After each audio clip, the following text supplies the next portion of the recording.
Bonsoir et bienvenue dans ce nouveau numéro de Femmes et Développement. Aujourd'hui, nous allons à la découverte d'une dame très active et dynamique dans le paysage de l'artisanat culturel togolais. Madame Koko est la fondatrice de la galerie Coin du Terroir à Lomé. Une femme qui a tout abandonné pour se consacrer à sa passion, celle de valoriser l'artisanat togolais, voire africain. Suivons tous ensemble le parcours, le quotidien de Madame Koko.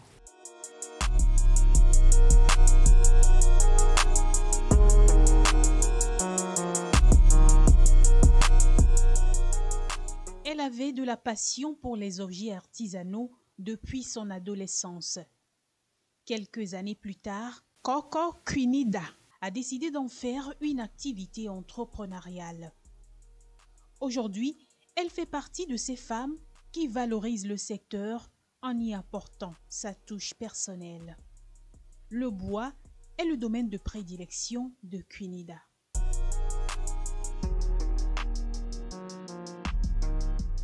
Passionnée de l'art, elle travaille aussi le textile africain et plein d'autres matières premières. Vous avez en face de vous des statuettes antiques. Ici, vous avez le couple Adam et les poupées Ashanti. Voilà. Ici, c'est la reine Pokou. Ça, c'est une famille Dogon que vous avez en face de moi. Voilà. Donc, tout ce que vous voyez ici, ça vient de différents pays africains. Les masques du Gabon, Cameroun, Nigeria, Burkina, Bobo, Égypte. Vous avez la reine Nefertiti là-bas. Nous avons des Nok du Nigeria et du Cameroun. Voilà.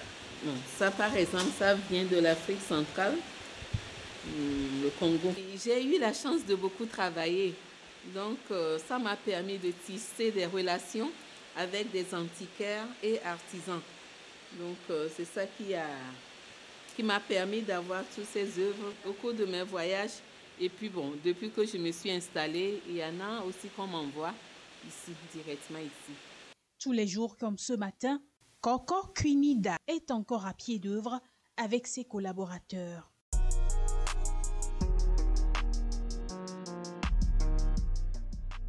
La femme entrepreneur dépense non seulement son temps et son énergie, mais aussi ses économies pour transformer ses matières premières, notamment le bois, le wax, le textile africain et autres objets en une beauté artisanale. Des objets soigneusement exposés à la galerie Coin du Terroir, une galerie qui ne passe pas inaperçue sur la voie de la mairie centrale à quelques mètres du palais des congrès de Lomé. Dame Koko gère plusieurs activités en même temps. Pendant les périodes de vacances, pour aider les parents à mieux encadrer les enfants, elle a mis sur pied un projet pour rendre les vacances plus utiles aux enfants désireux d'en apprendre un peu plus sur l'artisanat.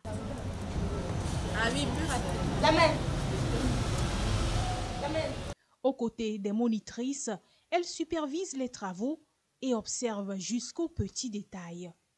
Le but étant de s'assurer que les enfants apprennent le minimum de l'artisanat. À droite. La marche. On lève le pied. À gauche. Un peu à gauche. À droite. L'ambiance avec les enfants est la plupart du temps détendue avec des jeux, parfois pédagogiques. Après quelques séances, Dame Koko se lance dans une discussion avec les enfants.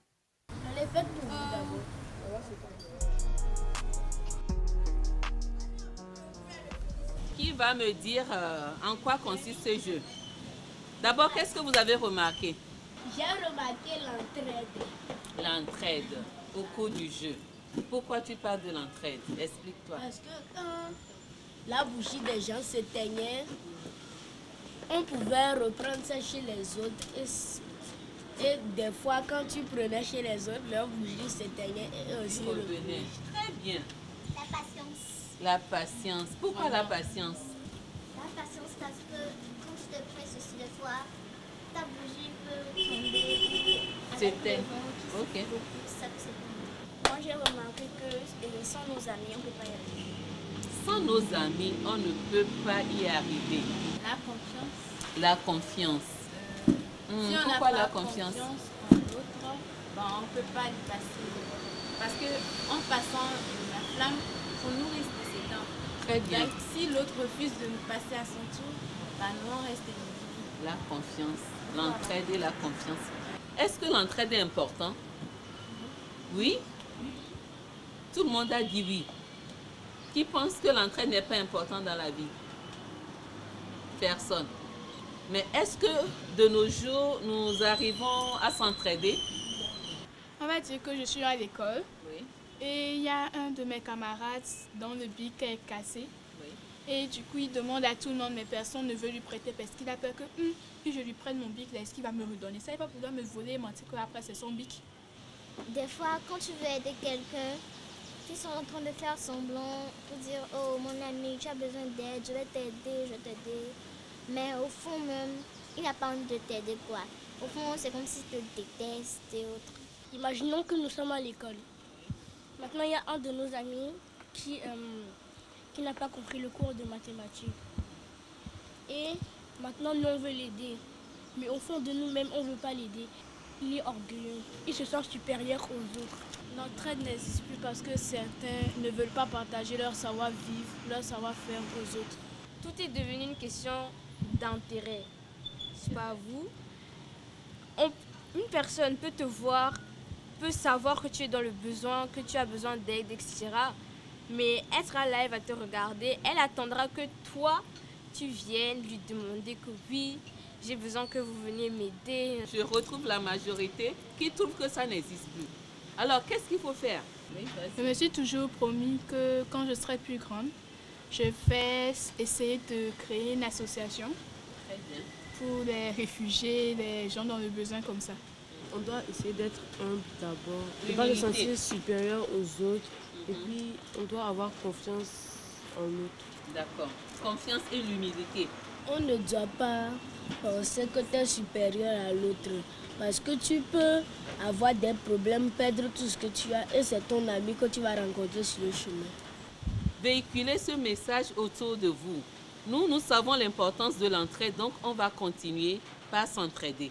Les amis, merci pour aujourd'hui. Je pense qu'il est l'heure pour passer à la cuisine. On va faire la culinaire. D'accord? Ok, merci.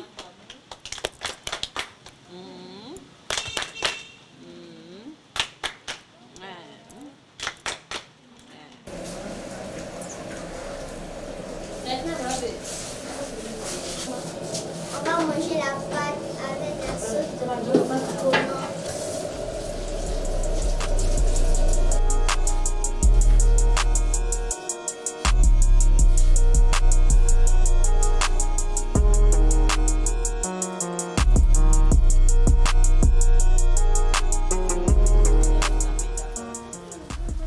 Nous faisions des activités. Par exemple, celui de ce matin, on a fait le jeu de confiance pour avoir confiance en son camarade. Nous avons fait aussi le jeu de la bougie. Ça part de l'entraide. Les activités dans une galerie. Il y a la poterie. Nous avons perlage, danse, chorégraphie et danse, musique. Nous avons beaucoup d'autres activités. Pour faire la table, il y a une équipe, c'est la première équipe. Il y a une autre équipe qui s'occupe de la cuisine, une autre qui fait le lit. Je trouve ces vacances vraiment merveilleuses. Avec ces vacances utiles, j'ai appris beaucoup de choses, des choses qui pourraient être nécessaires, qui pourront beaucoup m'aider chez moi. J'ai beaucoup aimé. La brave dame a tous les atouts pour être une bonne entrepreneure de l'artisanat. Elle est la preuve que les femmes sont dynamiques dans le secteur de l'artisanat et qu'elles contribuent à l'essor de ce secteur. Et c'est justement ce qui a poussé cette femme entrepreneur à créer cette galerie dans laquelle elle a presque tout ce qui concerne l'artisanat togolais et aussi d'autres pays d'Afrique.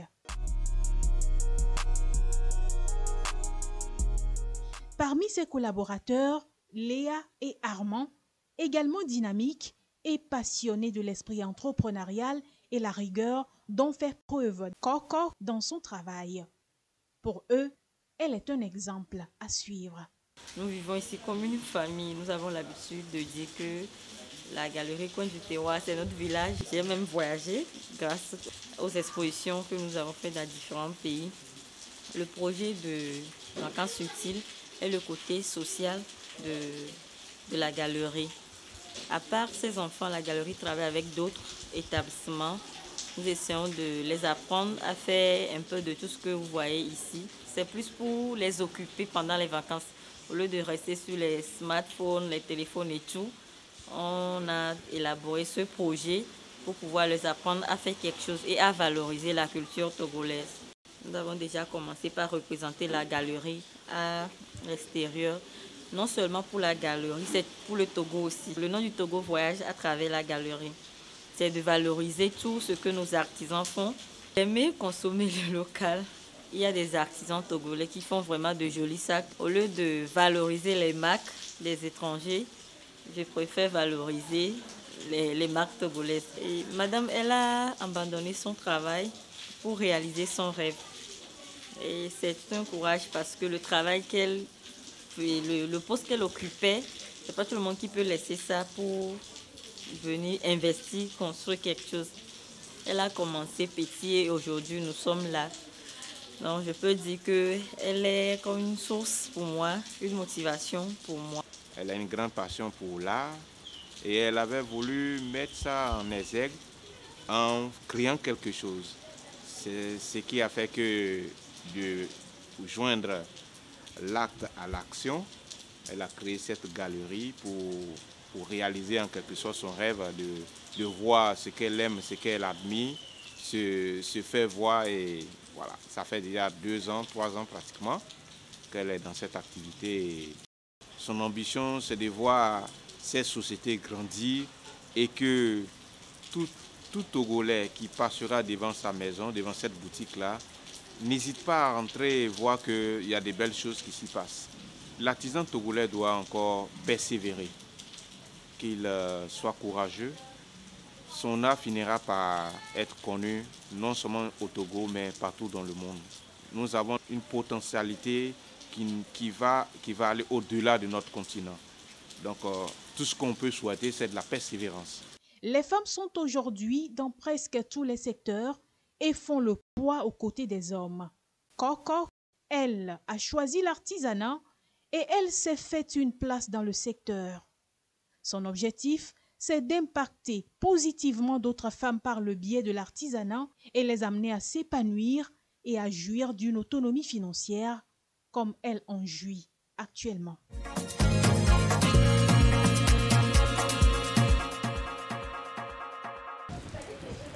Bonsoir, Madame Queen. Bonsoir, Madame. Soyez la bienvenue. Madame Queen, une femme qui a abandonné beaucoup d'opportunités pour se consacrer à l'artisanat.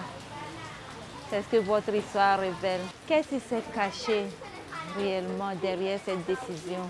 Il faut dire que c'est une longue histoire. C'est depuis mon enfance. J'aime beaucoup l'art. Donc du coup, comme chaque enfant a un rêve, je me dis, un jour, je vais avoir une grande galerie d'art. Et donc, petit à petit, je mûrissais ça, mais au même moment, il faut penser au gagne-pain aussi.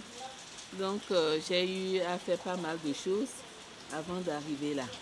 J'ai eu à travailler en tant qu'hôtesse de l'air, à travailler dans un organisme international. J'avais atteint le plafond avant de prendre cette décision de devenir responsable d'une galerie d'art pour promouvoir l'art togolais.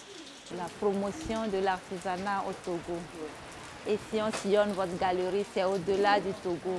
C'est la culture africaine qui est valorisée ici dans cette galerie. Lorsqu'on voit tout cela, pourquoi cette passion? Parce qu'il y a une base avant tout. Pourquoi un tel attachement à la promotion de l'artisanat? C'est une histoire d'enfance, de passion. Pourtant, je n'ai aucun parent qui soit artisan ou artiste. Mais je ne sais pas pourquoi. j'aime l'art. Et donc du coup, j'ai eu à faire beaucoup de découvertes, à découvrir ce que les autres font ailleurs, dans des autres pays. Et au final, je me suis dit, mais j'ai eu raison de vouloir faire la promotion de l'art togolais, bon, de l'art africain, mais en l'occurrence l'art togolais.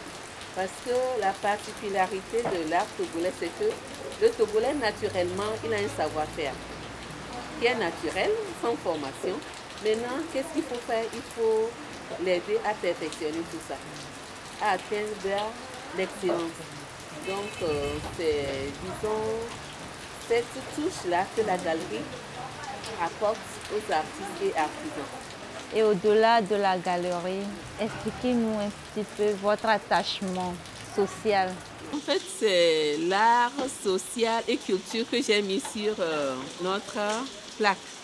Parce que j'ai une passion pour tout ça. Quand on parle de l'art, c'est la culture. Et le social aussi. Donc du coup, l'art est transversal sur la culture et le social. Un ensemble de choses que j'aime faire. Et le social, j'en ai fait pendant 16 ans. Mais c'est pas fini, je continue par le faire dans mes activités. Vous continuez par le faire. Comme on vient de vous voir tout de suite avec les enfants, vous essayez de les occuper pendant les vacances et autres. Quels sont vos objectifs que vous cherchez à atteindre? Le Togolais a un savoir-faire. Donc le premier objectif, c'est de promouvoir l'art africain, mais en l'occurrence l'art togolais. Parce que ça, c'est notre particularité. On a un savoir-faire. Et le deuxième objectif, c'est de préserver le patrimoine culturel africain et togolais. Voilà. C'est pour ça que nous avons ce programme.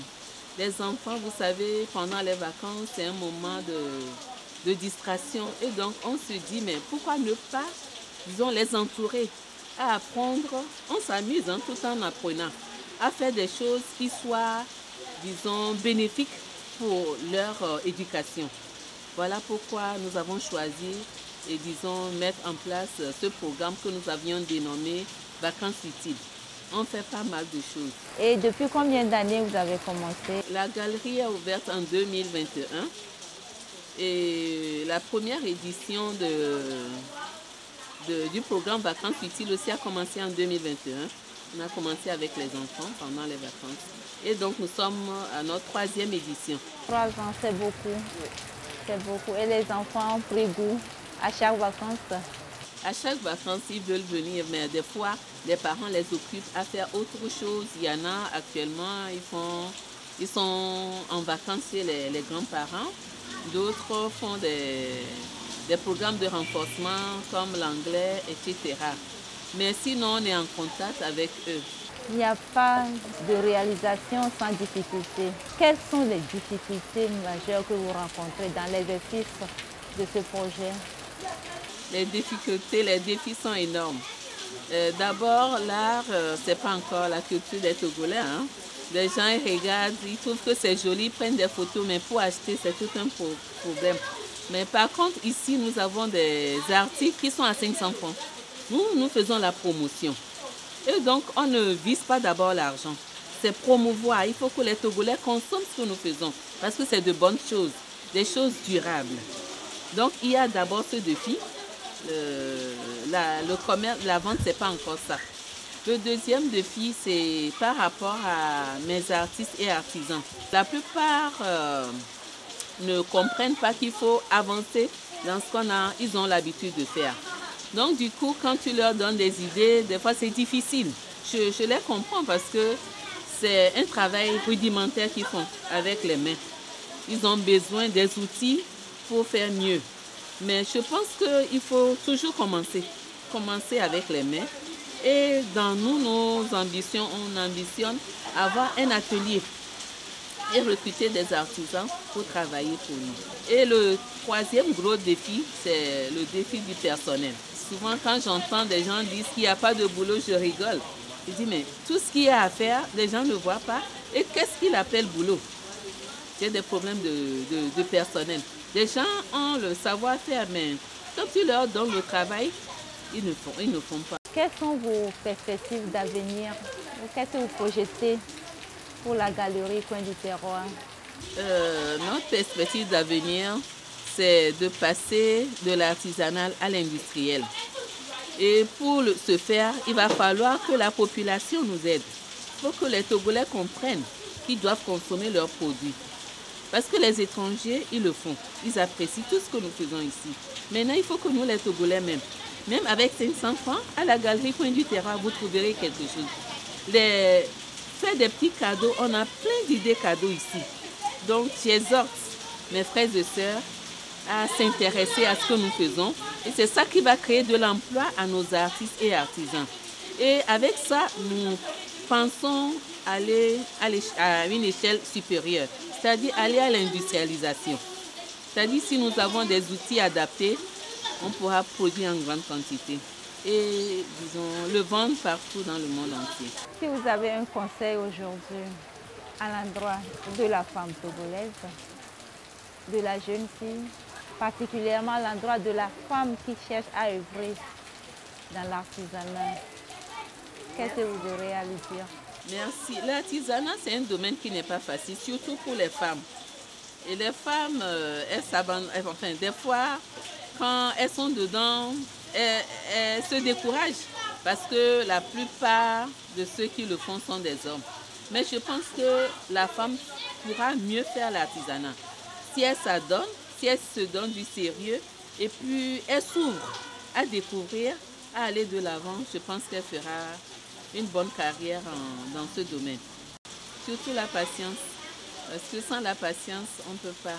La patience, il a fallu cette patience pour arriver là où nous sommes aujourd'hui. Tout à fait. Dites-nous, quel élément majeur vous a marqué durant ce revirement, ou ça durant votre parcours? Partout où je vais, j'essaie d'acheter une œuvre d'art. Et si je le compare avec ce que nous faisons ici, je me dis, mais le Togolais est en avance. Qu'est-ce qu'il faut faire? Ça a toujours été, disons, une question qui me tourne dans la tête. Qu'est-ce qu'il faut faire? Et c'est toutes ces, disons, motivations qui m'ont poussée à être là où je suis aujourd'hui. Une femme qui est arrivée à un niveau stable dans un organisme international, à un moment donné a décidé de donner plus de place à sa passion, c'est-à-dire votre attachement à l'artisanat, à la culture. On veut savoir une parole ou bien une réaction d'un proche, quelque chose qui vous a beaucoup boosté ou bien marqué durant ce parcours-là. Quand vous voyez nos artisans, ils pensent que ce n'est pas un domaine qui pourra, disons, les aider à faire carrière. Souvent, quand vous échangez avec eux, il y a des gens qui pensent que c'est un passe-temps. Alors, j'ai voulu vraiment leur démontrer que ils peuvent faire carrière dans ce domaine. C'est surtout ça ma passion. Parce qu'ils ont le savoir-faire. Ils n'ont pas fait de grandes écoles, des écoles de beaux-arts, mais ils ont ce savoir-faire de façon naturelle. Et donc, il faut faire quelque chose pour faire découvrir au monde entier. Aujourd'hui, vous voulez confirmer aux yeux du monde que la femme dans l'artisanat peut réussir. Oui.